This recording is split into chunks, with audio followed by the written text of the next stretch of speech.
Hey, everybody, and welcome back to the DLF Trade Show on the DLF YouTube channel. Russ and Addison.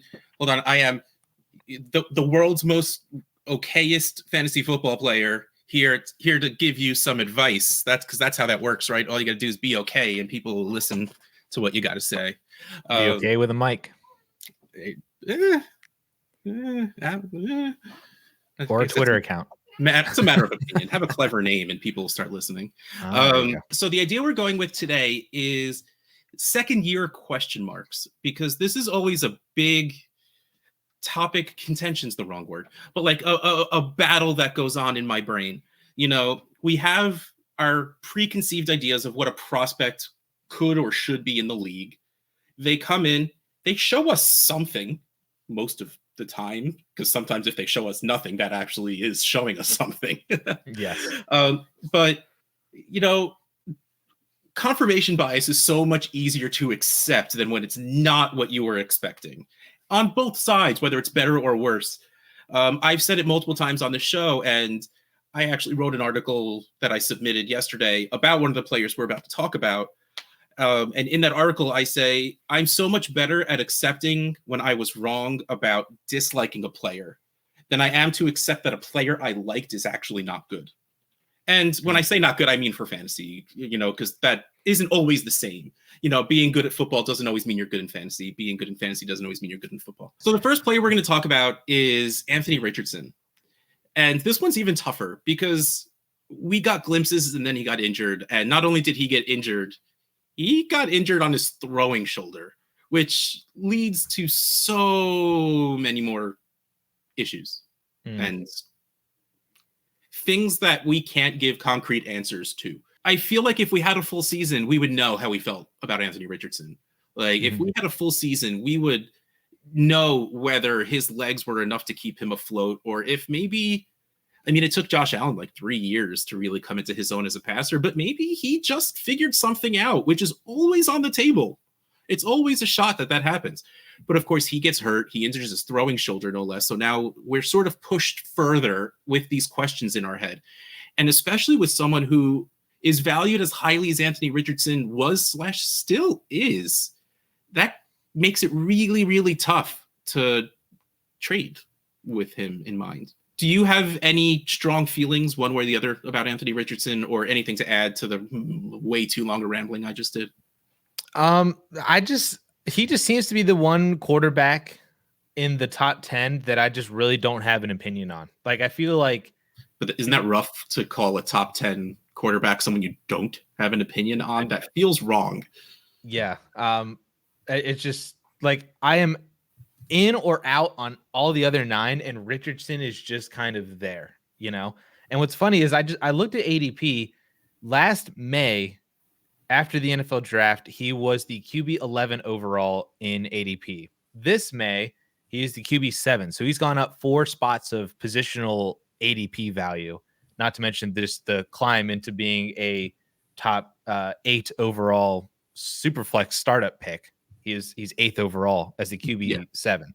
And that is from essentially 2 games played from 2023. So I don't know if that should be taken as a positive or a negative. I just think that that's very interesting that he has gained value.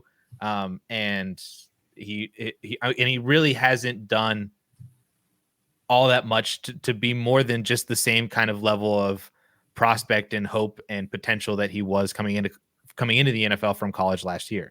So I feel like that's kind of why I just don't really have an opinion on him. It's just because he's just there. And in my eyes, he's kind of still-ish a rookie, or at least has the rookie kind of aura around him. All right. And I love this first trade you picked because it's going to bring your bias into it real quick. So 12-team Superflex, Anthony Richardson and Travis Etienne for Lamar Jackson and Zach Charbonnet. Richardson, 682, Travis Etienne, 403 for a total of 1085. Lamar Jackson, 902, Zach Charbonnet, 104 for a total of 1006.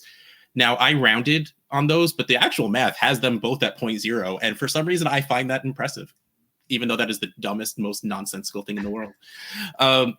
So you are a big ETN fan. I love the fact that they really didn't bring in another running back. And while I love the idea of Tank Bigsby 90% because his name is Tank, he was clearly not a threat to ETN's touches whatsoever. So is ETN enough to bridge that meh gap of your feelings on Richardson to what you believe Lamar Jackson is? Yeah. And we talked about Lamar Jackson last week on how like we both just love him. It seems like he's kind of undervalued from the elite quarterback kind of range. I love how we call the QB5 fifth player overall undervalued. But yeah, undervalued. But it really does feel like that though. It does. It really, really does. But I kind of feel the same way about Travis Etienne. I mean, I would not rank him as a top 5 running back, but I feel like Etienne overall is an undervalued top 10 running back that I consistently see ranked behind like Kyron Williams, Devon Achane, Kenneth Walker sometimes as well too. I think Etienne is my RB6 in Dynasty behind Jonathan Taylor ahead of Saquon Barkley. And that, to me, the difference between Etienne and Charbonnet is massive. So that pushes me over to the Richardson Etienne side, because even though I think very easily take Lamar over Anthony Richardson, I'm also very easily taking Etienne over Charbonnet. And that difference in the running backs is much, much, much greater than the difference between the two quarterbacks, especially if Anthony Richardson turns into Lamar Jackson, essentially, you know, like as the 2024 version of Lamar a few years ago, you know? So I'm taking Richardson and Etienne here. I think I'm with you on this, because I think my reservation would be on the shoulder injury. Like, that's all it is right now. The reservation will be, is Richardson throwing? I haven't seen anything yet, though I have not at all looked into any OTA stuff, because I know it just started and I haven't even had the time. There was that one clip of him with Adonai. I saw that clip get circulated. As long as he's not throwing ducks, I'm probably feeling pretty okay.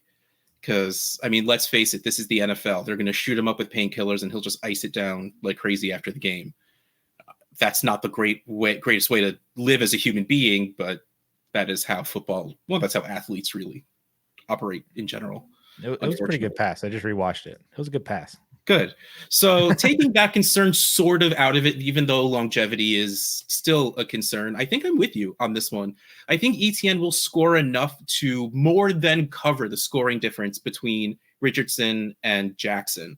And that's sort of what you're looking for in this move. Someone who will score 85% of your stud and then give you another starting position who will most likely far outweigh what you have there. Mm-hmm. You know, your lowest starter is probably a good amount of points per game different from what Travis Etienne is going to put up. So yeah, I think this is a great move. Let's move on to the next one, because this is a trade. This is some thought went into this one. Still 12-team Superflex. Anthony Richardson, Michael Pittman, and the 107 for Josh Allen and a 25 first. Anthony Richardson, 682. Michael Pittman, 373. The 107, 363 for a total of 1417. Josh Allen, 951, a 25 first, 259 for a total of 1210. So you're overpaying a little bit to get to get the stud. You know, it's 3-2. It's 1417 to 1210. So you are sort of falling into that, you know, stud tax you're paying. I love any trade where you make someone add a first to a player like Josh Allen. Like, good for you for pulling that off, because if I'm trading Josh Allen away, I am not adding anything to that trade of any value. I'll add a third if you need me to, but otherwise we're figuring something else out. Mm-hmm. Because it's Josh Allen. So I love me some Michael Pittman. It's one of those players that I've always had a little bit of bias on. You know, in the 2020 draft, the 201 and 202 of almost every single draft was Pittman and this guy.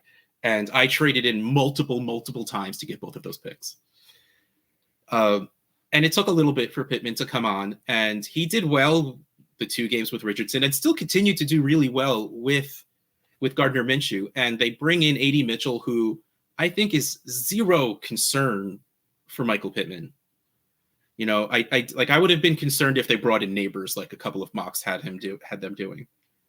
Maybe even a little more concerned if they brought in, concerned as well if they brought in Bowers, because his talent dictates a lot more targets than AD Mitchell's does. Yes. So I'm not really concerned about that whatsoever. So if you liked Pittman before, you like him now. If you didn't like him before, you still don't like him. This didn't change anything for you, which leaves me on the I still like him side. And the 107 in this year's draft, you're in that area of May, McCarthy, maybe Odunze fell a little bit if those two quarterbacks started pushing themselves up. If you don't have a tight end premium or a lot of one, maybe Bowers. And if you want to bite on the wide receivers, we're talking Xavier Worthy, or again, I'm just going to keep saying his name because Addison and I both love him. If you really want to push up Brian Thomas Jr., you go for it up there. Even fun fact, I looked up the rookie draft for this, and BTJ went 108 over Brock Bowers. So even without a premium, I love the spice on that. The 107 ended up being JJ McCarthy here. Oh man, I love that. Then you're pulling two quarterbacks. Getting I always love if you can trade one quarterback away and get two, especially when one of them has the value of a top 10 quarterback as well. I wonder if this is playing into some of the fear of him losing Stephon Diggs and not really having a guy. Clearly. Although that really didn't affect Patrick Mahomes like all that much. Like he had like his worst fantasy season this past year and he was QB8. So and there was more than just not having Tyreek Hill there. That offense was stale. Yeah. Like there was a bit of an issue there. And of course they brought in, two very good, Xavier Worthy is at least electric. He's fast. Like he'll add something to that offense, and Hollywood's still really good. Like they brought in talent to fix that. So I think Allen still has good receiving weapons as well too. I mean, you draft Keon Coleman, he's a big play threat. Hopefully he develops into becoming more. You sign Curtis Samuel. You sign who else did they sign? They still have Khalil Shakir. They still have Dalton Kincaid, James Cook out of the backfield. So there's that weapons. Is no slouch. No, there's still weapons, even if they just don't have Stephon Diggs. And even at the end of the year, Stephon Diggs wasn't Stephon Diggs. True. Yep. So you're right. This is probably a little bit of that baked in. And the funny part about that too is if the passing production isn't necessarily there for Allen or the passing number, he probably is going to run more. So no one's open. That's even better than if he's just going to run more for fantasy football. Yep. This is Josh Allen in the first. Yeah. All right, let's move on. Okay, good. We're talking about Jaxon Smith-Njigba now. That's the player I wrote my article about. That's this is the player I want to talk about. So let's talk about Jaxon Smith-Njigba. Huge fan of the player. I really like the player. Still gonna forever be sad that Seattle felt the need to draft him and Zach Charbonnet, no less. Just ruined two of the players I was happy about it coming into the NFL. But again, I will speak from my personal experience, and at least from a couple of people that I've talked to. Like year one was almost written off for me for JSN. Gino is their quarterback with no future plan whatsoever. A basic 1990 offense, two wide receivers, blocking tight ends. Like there was, and Tyler Lockett's 31, but Tyler Lockett's still really good. Like it's really funny that it's almost impossible for Seattle wide receivers to get respect on their names because they're in Seattle, and it's a little worthwhile. But like Tyler Lockett's very, very good, and I knew at least. I'm trying to stop saying we because it's not the collective we. It's me and a couple of people I talk with. That at least it was going to take a lot of the season for JSN to start getting on the field and to start producing after that. And again, they showed patience with DK Metcalf coming into the league, where everyone knew, including the Seahawks, clearly that he is not a route runner. That is not the strength of his game. So they started slowly introducing more and more routes to him as the season went on. And even though JSN is a route runner, it's makes sense to show that patience. And they did. And to me, it was telling that it didn't take the entire season. Like there was a good 5-6 game stretch at the end where he was getting more routes, getting more targets, getting more receptions. He never had that blow-up game, which would have helped his value greatly, which I guess I'm a little happy of because now we can get him, as you'll see, at a pretty decent price. 3 wide receiver sets, baby. Let's go. Even if Tyler Lockett is good, JSN will get on the field, and he is good enough to earn targets. So I'm still in on JSN. Now, I know you like him, but are you still like that excited as I am? Yes, I think I dipped basically like at the beginning of the offseason. I dipped on him, and especially I feel like I just got deflated by Tyler Lockett staying. Yeah, I was so like, oh, he's gone. JSN's going to be the 2. And then like Lockett stayed, and I was just kind of like, crap. But the hype is starting to come back up. And in a lot of ways, this kind of feels like Tyler Lockett's situation starting out his career in Seattle as well, too. Like Lockett, as a rookie with Doug Baldwin and Jimmy Graham, had 660 yards and 6 touchdowns. Jaxon Smith-Njigba last year, as a rookie with Tyler Lockett and DK Metcalf, had 630 yards and 4 touchdowns. And he also had a broken wrist at the beginning of the year as well, too. I forgot about that.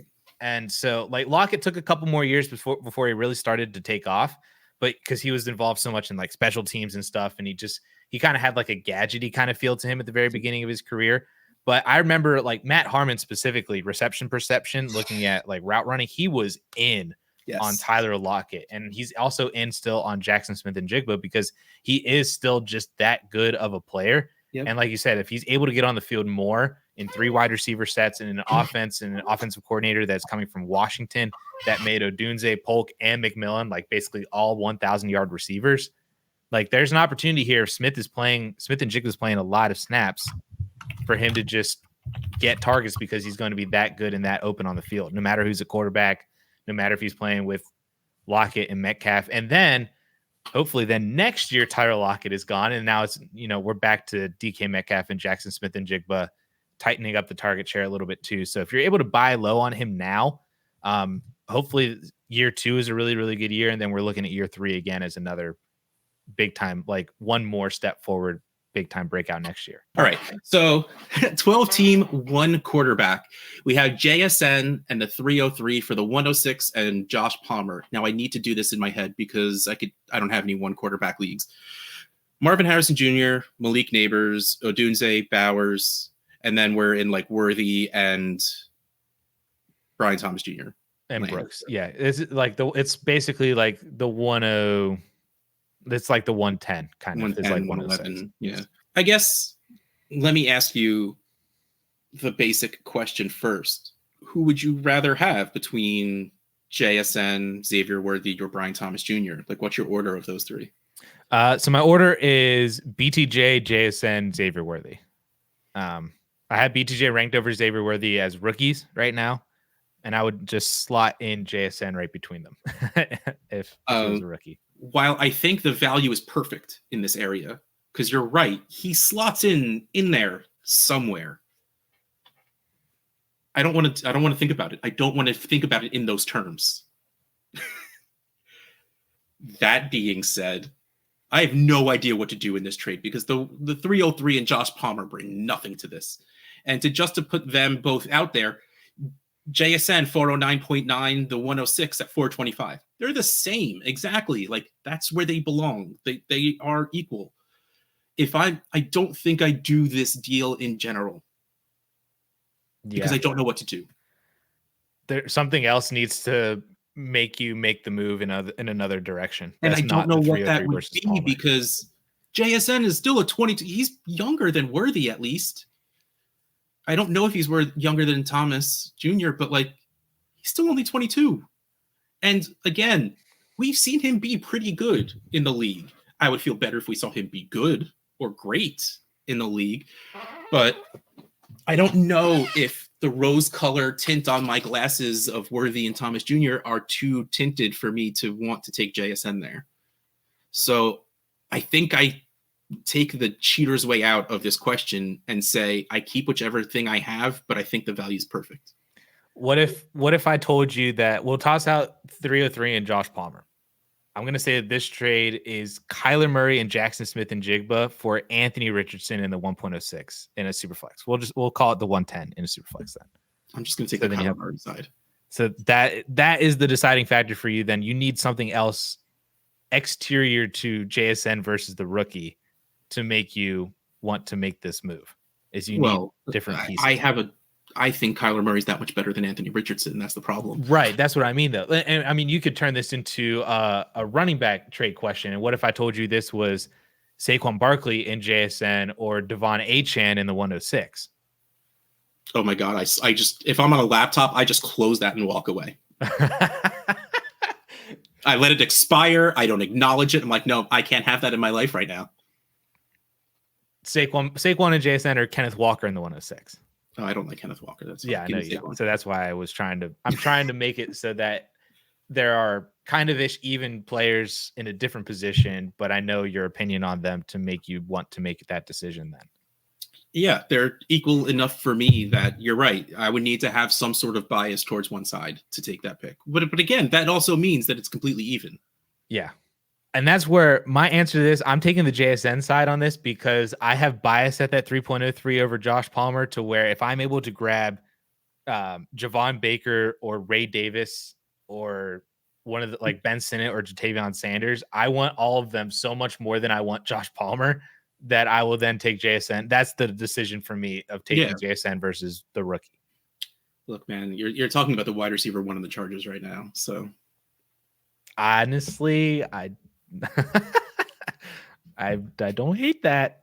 I made that argument in a video recently as well. Josh Palmer has been more than fine anytime he's had to fill in. Hey, I made that argument in a video recently that I think Josh Palmer is a good player to have right now.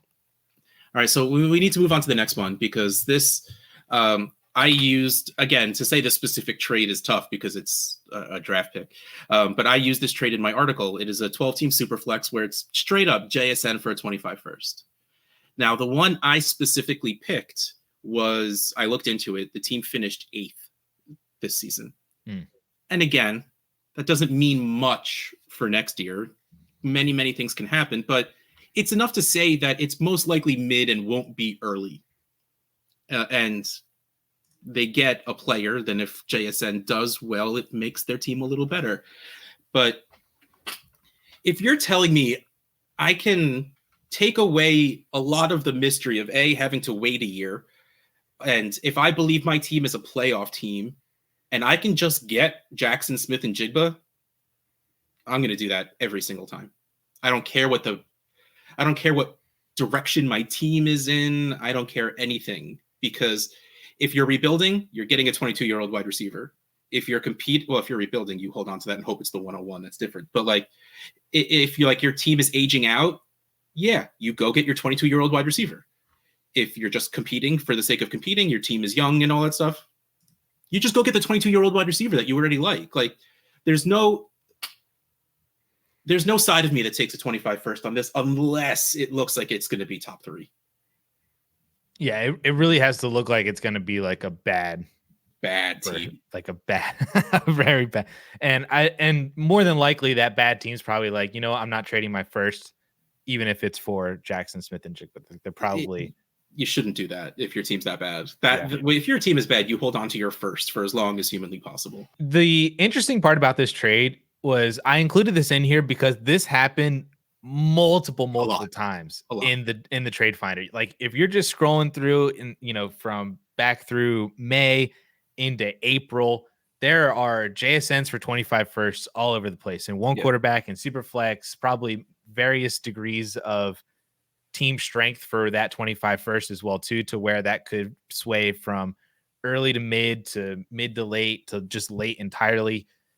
Like you said, in basically every single scenario, unless that first looks really, really early, I'm taking Jaxon Smith-Njigba because you got to wait on a year on that return for the 25 first anyway. So why not just transfer that over to an asset that has just as good, if not better, of probability of ascending in value himself?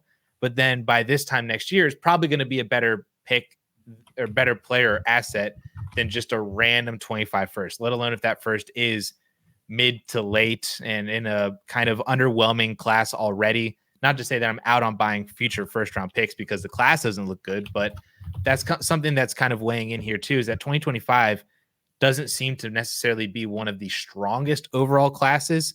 So take JSN, and I feel like he's just a better asset to have, safer asset to have as well too, which is crazy comparing that to a first round. Maybe not safer, because if JSN, Yeah, I'm not even gonna say it. I'm not even gonna say it. But don't say it.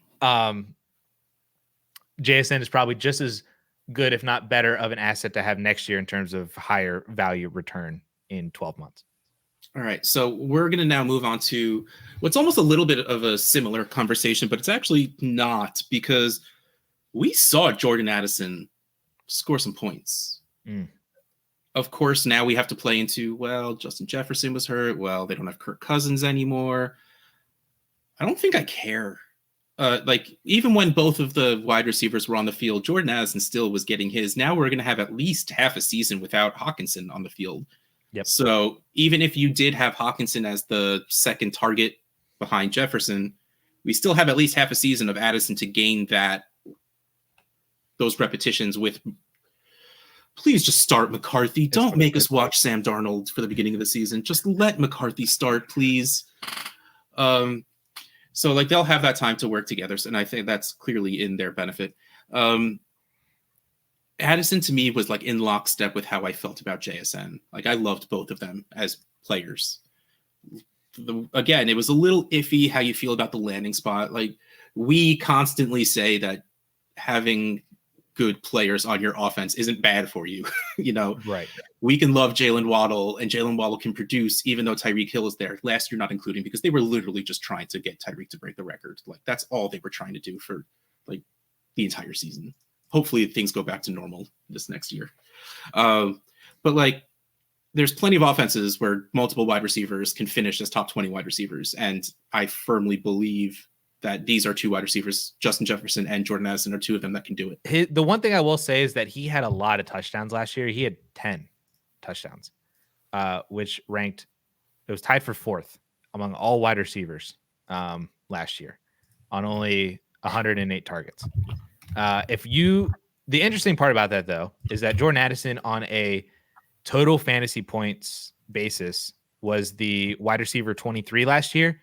If you cut those 10 touchdowns in half to just have 5, he goes from wide receiver 23 to wide receiver 36. So he goes from a back end 2 to a back end 3. So a back end 3 is not bad to have, but I think that should be something worth noting with his touchdowns, that it kind of overinflated, I think, some of his fantasy value. Like he scored the same amount of fantasy points as Garrett Wilson, but Garrett Wilson had 60 more targets. So that's kind of crazy, and basically had the same amount as DK Metcalf and Hopkins and Amari and everybody like that. But he had way fewer yards than all of them, but he had just scored more touchdowns. So that's in a worse offense with JJ McCarthy, with Justin Jefferson healthy for a large majority of that. Now I know that like Addison scored a good handful of touchdowns with Justin Jefferson, but something to keep note of. Let's just take points away from guys we like. That's what we're going to do right now. That's all I heard. Hey, he could be George Pickens. George Pickens had basically a very similar stat line. He had a few more yards, but they were basically neck and neck. He only scored 5 touchdowns. So I'm kind of low-key liking Pickens because his price like went like up, and now it's like going back down to like where it probably should be. Like it spiked a bit once. I'd take Pickens over Addison. So, ooh, I think that might be spicy. Maybe, but I would. I will say, I have been more willing to move Addison than I would be willing to move JSN. But that doesn't mean I like him more or less. But it's just something I found. But let's get into these trades because you picked this first one as a doozy. 12-team Superflex, Malik Neighbors and Jordan Addison for Jamar Chase. Malik Neighbors, $499. Jordan Addison, $382 for a total of $881. Jamar Chase, $846.9. Whew. So, I mean, this is pretty even. Like, you're not really overpaying. Because what is that, like 35 points? That doesn't count as anything in the analyzer. Do we expect Malik Neighbors to be Jamar Chase? Probably not. But you expect him to be very good.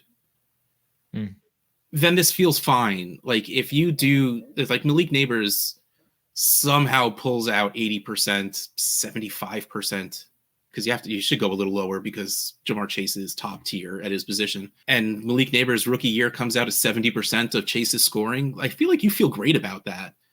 And then you get Jordan Addison, who, like you said, at worst is solid. Like that feels good.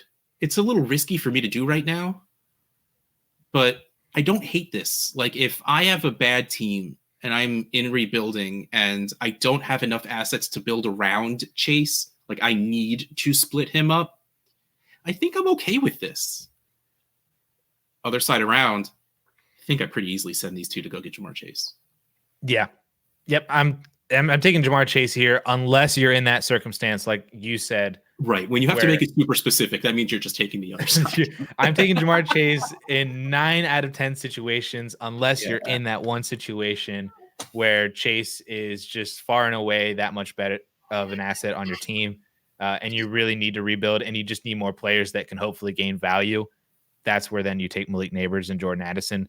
But this, I harp on this constantly in terms of how do you just make your roster better? How do you,